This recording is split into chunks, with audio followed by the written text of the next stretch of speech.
I absolutely love Godzilla, and I love analog horror. So, upon hearing about The Man in the Suit, an analog horror series that's centered around the Showa era Godzilla films, I got really excited. After watching through the first few installments of the series, I was initially disappointed. You see, I was expecting an analog horror about Godzilla and not the making of Godzilla. I really felt there was so much wasted potential there because an analog horror series about Godzilla could be really neat, especially if it was taken in a similar direction to, say, Shin Godzilla. That being said, though, I recently went back and rewatched every installment as well as the newer ones that I hadn't yet seen, and I'm proud to say that I've changed my mind. And there is something really special here. Maybe it was my expectations, or maybe it was me not really grasping the big picture, but I immediately knew that this was worth exploring and discussing on the channel. The narrative of the first video is set in a fictionalized take on the production of the original Godzilla film from 1954,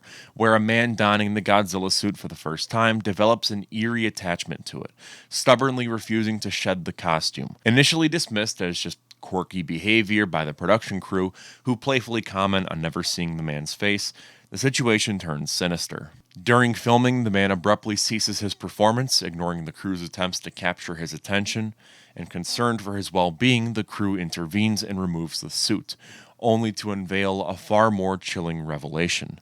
The man's flesh has melded with the Godzilla suit, transforming his body into a rubber suit version of the King of the Monsters. What then follows is a nightmarish sequence of chaos and death, as the production crew becomes ensnared by the emergence of a real-life monster. Eventually, films like Godzilla Raids Again and Mothra vs. Godzilla would be integrated into the story. Let's get into the stuff that I really, really love here. The body horror presented in the story is super compelling. The suits having minds of their own is really interesting, and I love the idea of it working like a much scarier take on SCP-1545. The way the transformation progresses over time is really neat, and it might even be a nod to Shin Godzilla. I also really like the psychological horror route that the story takes. The idea of the suit actor becoming obsessed with the suit, like Gollum obsessing over the One Ring, is really great stuff. As of right now, my only gripe with the series is something that the creator can't really control at the moment, and that's the execution and presentation of the series. The biggest problem is that it tells and doesn't show, when it should really be the other way around.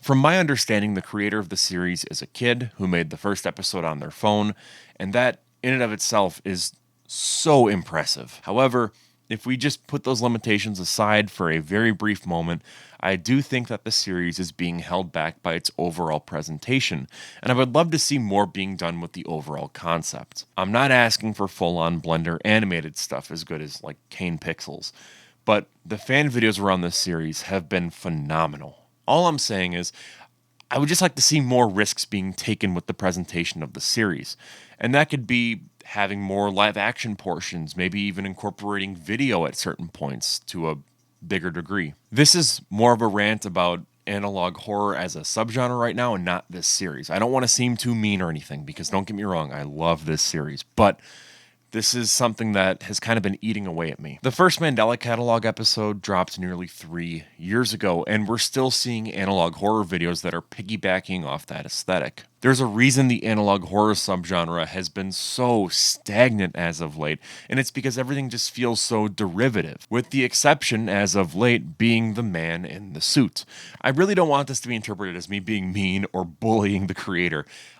I'm just saying that the concept is fantastic, but the material itself could be so much better, and I'm excited to see where the creator takes it and how they evolve it, like how Alex Kister evolved the Mandela Catalog. One idea that I had specifically is that there's this really eerie feeling I get when looking at old Toho backlot photos of the Godzilla suit just rotting. For those that aren't aware, Toho, the company behind Godzilla, really didn't care about maintaining the suits or preserving them once filming was complete. They just let the suits rot in the sun or in storage containers, and as a result, very few Godzilla suits are still around, with Mechagodzilla being the only surviving suit from the Showa era.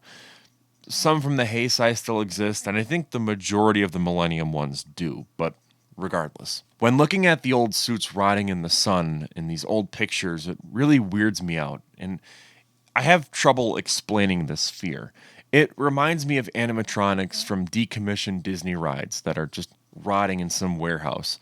There's this uncomfortable vibe of like, I shouldn't be watching this, I shouldn't be looking at this. Imagine the protagonist stumbling upon forgotten, decaying Godzilla suits hidden in the dark corners of Toho Studios as the series progresses. And I don't mean Godzilla himself, I mean like his allies and enemies throughout the films. It could really serve as a chilling backdrop, even further emphasizing the unsettling nature of the series and echoing the mysterious aura of abandoned and neglected cinematic relics. Moving beyond that even, I think the psychological horror route could be intensified by exploring the impact on the crew and their collective psyche as they witness the transformation of their colleague into a real-life monster. We really only see the events unfold from one person's perspective, and they're a bit of an outsider. I would like to see how it affects people beyond the protagonist, as it could lead to interpersonal conflicts, breakdowns, and a deepening sense of dread, amplifying the emotional stakes of the story. I'm going to get off this tangent, because I want this video to be positive. But to sum up, my only gripe is that I want them to do more with the presentation of the series, because at times it feels like a run-of-the-mill story when looking at all the other analog horror series that ape off that exact same style. Like, come on, just let's give this dude a break. He's been through a lot. My favorite installment in the series so far is Mosura Suit Incident, which was uploaded on November 11th, 2023.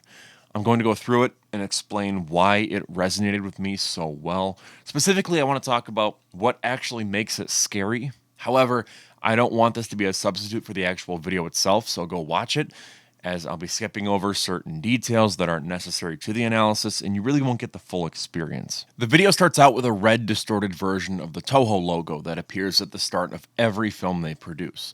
We then see a trailer for the 1964 film Mothra vs. Godzilla. The image quality, much like the Toho logo, is extremely distorted. The protagonist then explains what has happened since the last episode, with his source being a spy within Toho. The Godzilla suit itself has changed in appearance, which is an in-universe reason explaining why the 64 Godzilla suit looks so much more different than Godzilla 1954 and Godzilla Raids Again.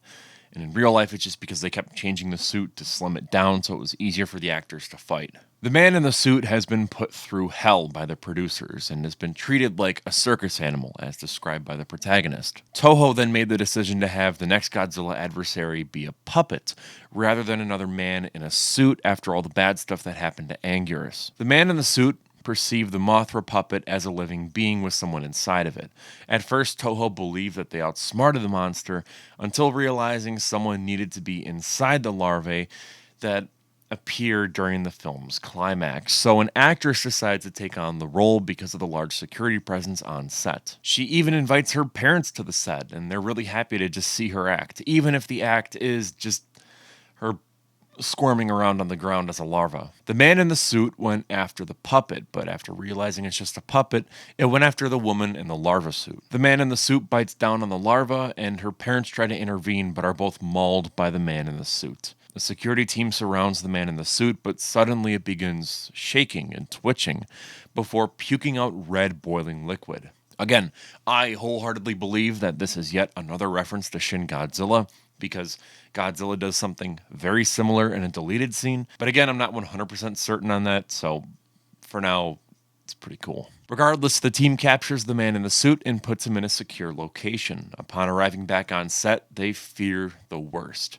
imagining the woman in the larva suit being fused with the suit itself, becoming one, much like the man in the suit. Instead, they see a cocoon of sorts on the ceiling, just as the video ends.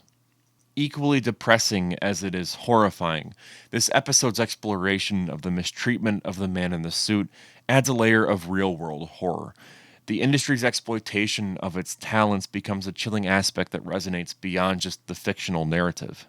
It's a well-known fact in the Godzilla community that wearing the Godzilla suit in real life is a, Herculean task at times, especially with the first film. I believe the suit was around 200 pounds. That's basically a form of torture with what he had to go through.